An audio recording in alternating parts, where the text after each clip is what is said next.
Hello again, mathletes. How are you? Welcome to today's math lesson. We are going to be doing topic 2-5, but before that, I wanted to talk a little bit about the Envisions Math website. A lot of you tried to get on there yesterday and you were successful, and a lot of people even completed activities, which is great.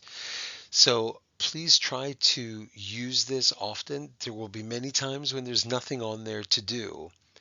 But if I do post it, please go there and work on it because we're going to be using this website to do our tests in the future.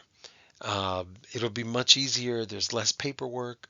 Okay, so if you're having trouble logging in, make sure you go back and watch the video. And if you still don't know, let me know so that we can all use this. Okay, it's going to be a part of our agenda most days, but not every day. Okay,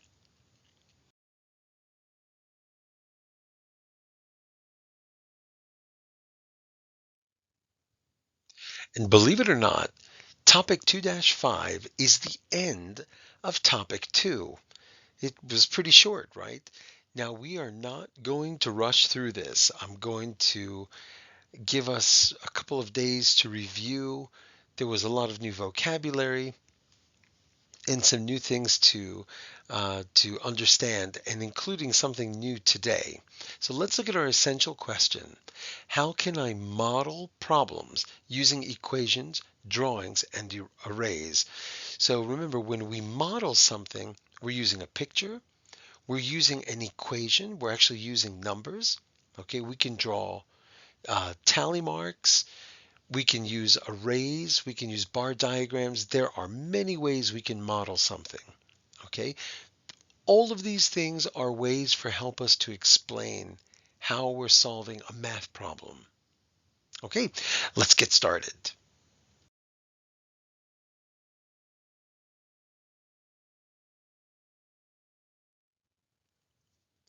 So now we are on page 77 of your book, of your textbook. Okay, and we're going to look at something a little bit different today. Not just an array, but something that looks like an array. You'll see what I mean. So I have a word problem here at the top of the screen. And I want you to, even though you can see it in your book, I want you to see how I solve it.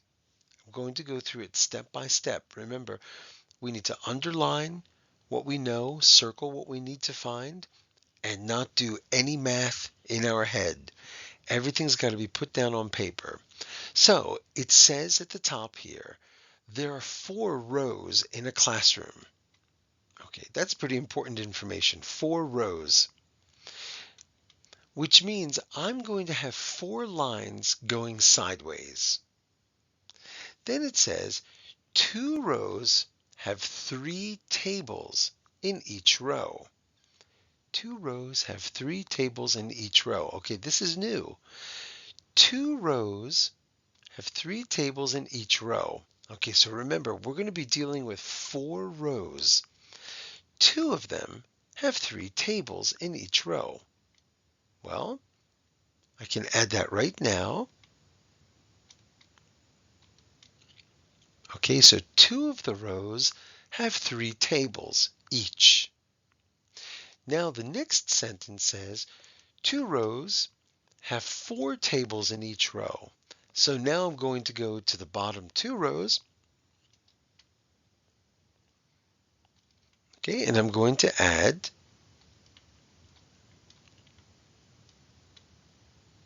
4 rows. So let's see what we have. So far, it says 2 rows have 3 tables. Okay, we've got that.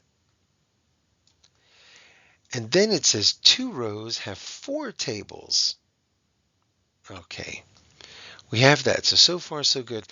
Now, at the end of the question, it says, how many tables are there in all? Draw a picture and write an equation to model and solve the problem. Okay, we need to come up with an equation. We've got our picture. Okay, now I'm just using circles here, and you can use your chips to help you model this. Now we need to write an equation. Well, let's count what we have. We've got a 3, and a 3, a 4, and a 4. It's not an array, is it? No, it isn't. But it's still a clean and organized way for us to answer this problem. So we've got a 3, a 3, a 4, and a 4. So we can do 3 plus 3 plus 4 plus 4. Now, this is where I want everybody to catch themselves before they try to do it in their heads. And it's possible you already have.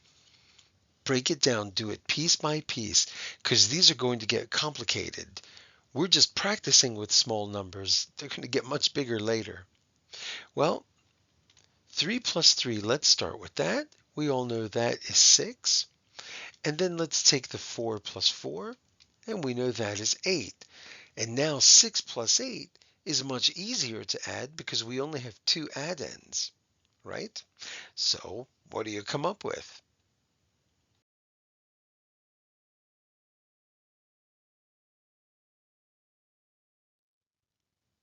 Okay, now that is not the only way to solve this. You could also use a bar diagram, and if you check your materials, you should have one that kind of looks like this. It's got a lot more boxes than the regular one. And what we could do is take that math problem that we have, 3 plus 3 plus 4 plus 4, and drop everything into its own box, okay, and count up that way. And no matter what tool we use, we will still get the number 14 as our answer.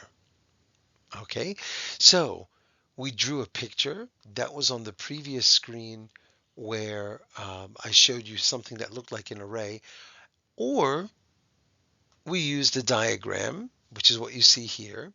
We wrote our equation, which was on the previous screen. I'll write it again.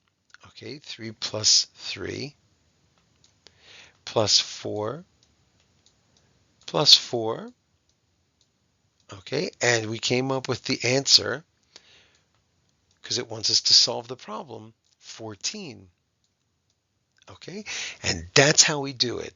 So now we know we can use an array or something that looks like an array, or we could use a bar diagram, and we've got repeated addition. Okay, we can write it out that way as well. We have lots of ways we can do anything. And of course, all of the tools that we had from topic 1, we could make a 10 to solve this if we needed to. We could use connecting cubes. Okay, whatever tools you have, you can use. Now, let's go on and have somebody else explain it. Maybe they'll do a better job than I am.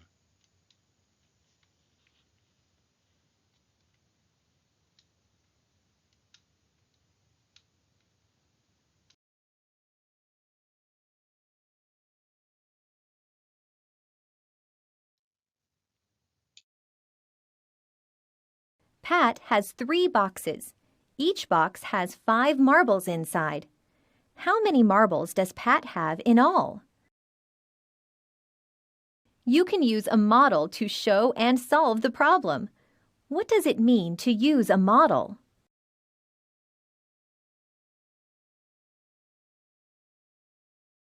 It means draw a picture or show what is happening in the problem. An equation is a model too. You can draw an array and write an equation to show how many marbles in all. What does each row of the array represent? Select your answer. Each row of the array represents a box of marbles.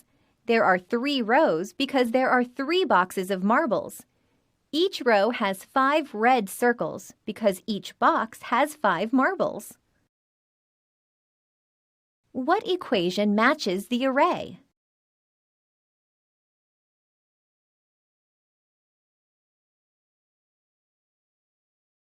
You can write the equation 5 plus 5 plus 5 equals 15. There are 5 marbles in each box, and there are 3 boxes. So you can add 5 plus 5 plus 5 to find the total number of marbles is 15. You can also draw a bar diagram and write an equation to show how many marbles in all. The circles stand for the number of marbles. There are 3 boxes, and inside each box there are 5 marbles. What does the 15 mean?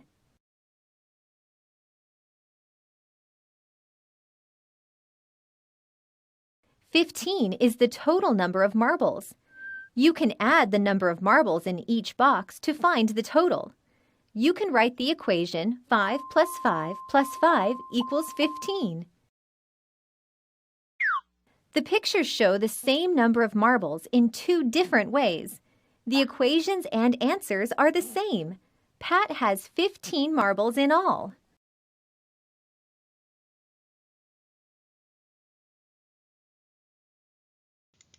Okay, so there we go. They just showed us again. There are at least 2 ways we could use to come up with the answer to the problem. Okay, let's move on.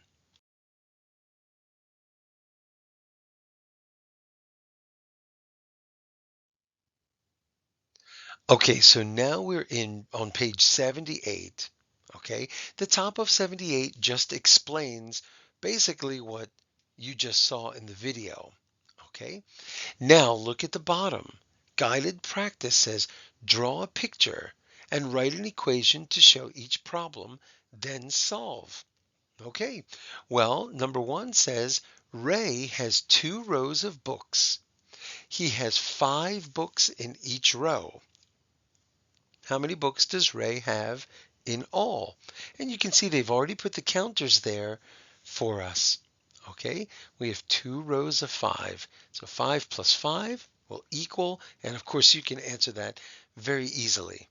By the way, over here on the left side it says convince me. How does drawing a picture and writing an equation help you model a problem? Well, it helps us show what is happening. Okay, writing an equation helps me see what I need to find. You don't have to write anything there for now. Okay, the important thing for me is that with these problems, you read every step carefully. If they want you to draw something, you draw it. If they want you to make an array, make an array. Okay, and then make sure your equations are clear and never ever forget the blanks. Okay, like this one here. So even if you write the work over here, make sure you answer what it is they want. Okay, so that's on page 78. Make sure you do that.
Okay, so your homework is to finish pages 78 through 80. You don't have to worry about 77 because I just did that for you on the board.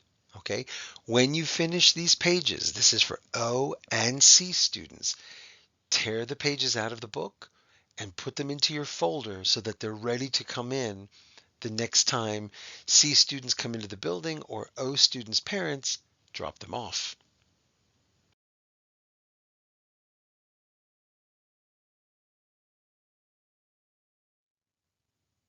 All right, boys and girls, that's it. I know it was a lot today, but I know you're going to do great work.